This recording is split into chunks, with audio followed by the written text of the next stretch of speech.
Hi there. This video I'm going to share with you my experience running 3D printers 24/7, proudly sponsored by the creator and the CEO of Values Creatives. In case this is your first time here, please do remember to hit that subscribe button. So basically we had like 30 to 40 scoops per build plate. That was taking roughly 7 to 8 hours to complete. We had 16 printers up and running, that is Prusa i3 MK3S Plus. We were required to make 25,000 units of these scoops. Then after printing, then they were required to be painted with two colors, that is green on one end and the yellow on the other end. So that's how we are able to achieve that. We use spray paint because it was more convenient and easy to use. Printing process or the production process wasn't that smooth because we were faced with a lot of challenges.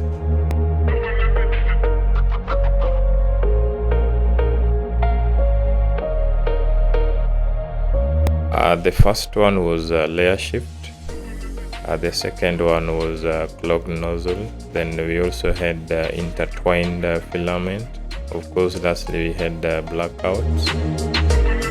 Talking of layer shift will normally occur when the tension in those two belts X and Y is not enough. Then you'll experience layer shift. But in our case, it was a little bit different. It only occurred when we were using PETG. So we were receiving layer shift because of the first layer. In case you have imperfect first layer, like this one is a precursor of a failure yet to happen in the subsequent layers to come. So ensuring that your first layer is perfect, also when printing with PETG is a plus. Ensure the build plate is clean and dry. Also ensuring there is no any debris underside of that build plate. You can also use glue stick. We tried several glue stick. This one was the best among the many we tried, and it was working perfect. We also had one which was working well with the PLA, this one. So these two brands save the day. Another thing you can try when using PETG is try to adjust the Z offset, that is doing the first layer calibration.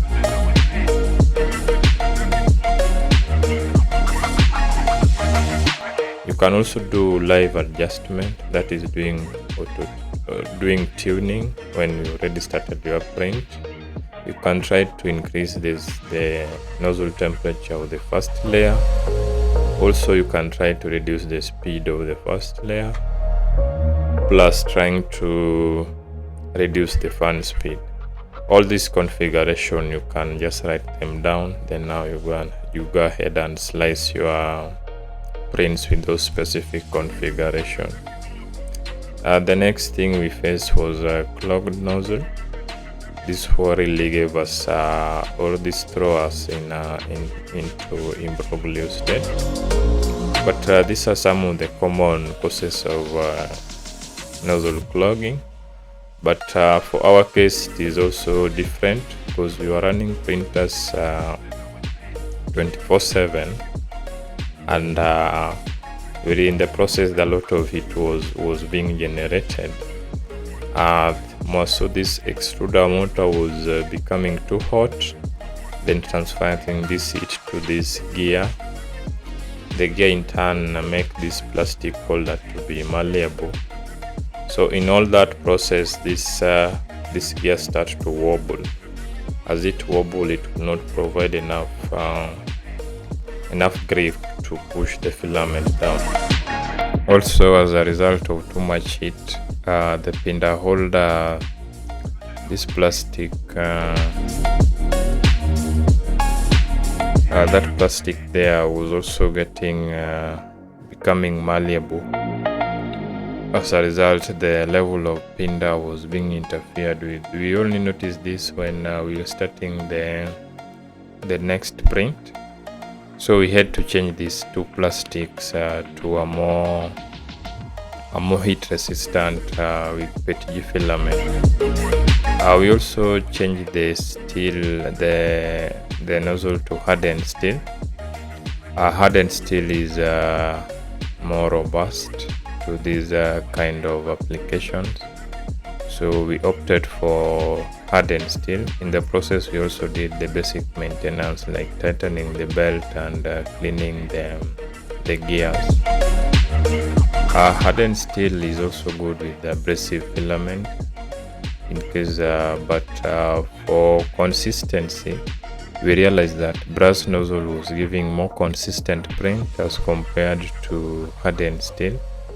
That is because they are, in terms of heat management, hardened steel is not that good. We even tried to adjusting the temperature of the nozzle to by 5 degrees, but they could not work perfect as expected. So we shifted back to brass nozzle just to ensure that we achieve the consistency in terms of printing. Stainless steel is also good for medical. It has medical grade properties, so in case you are printing medical products, then stainless steel is good choice. Hardened steel is also relatively a bit expensive as compared to other two nozzles. Also, we faced blackout. Blackout, we could not do anything about it, but once the power resumed, our film printers were able to resume, but others could not resume, so those were just classified as one of the failures. Intertwined nozzle wasn't that much because we were always around to monitor the printers. So that's all, and in case you learned a few things from this video, do remember to hit that subscribe button, and also you can give this video a thumbs up. Thanks for watching, and let's catch up in the next video. Bye.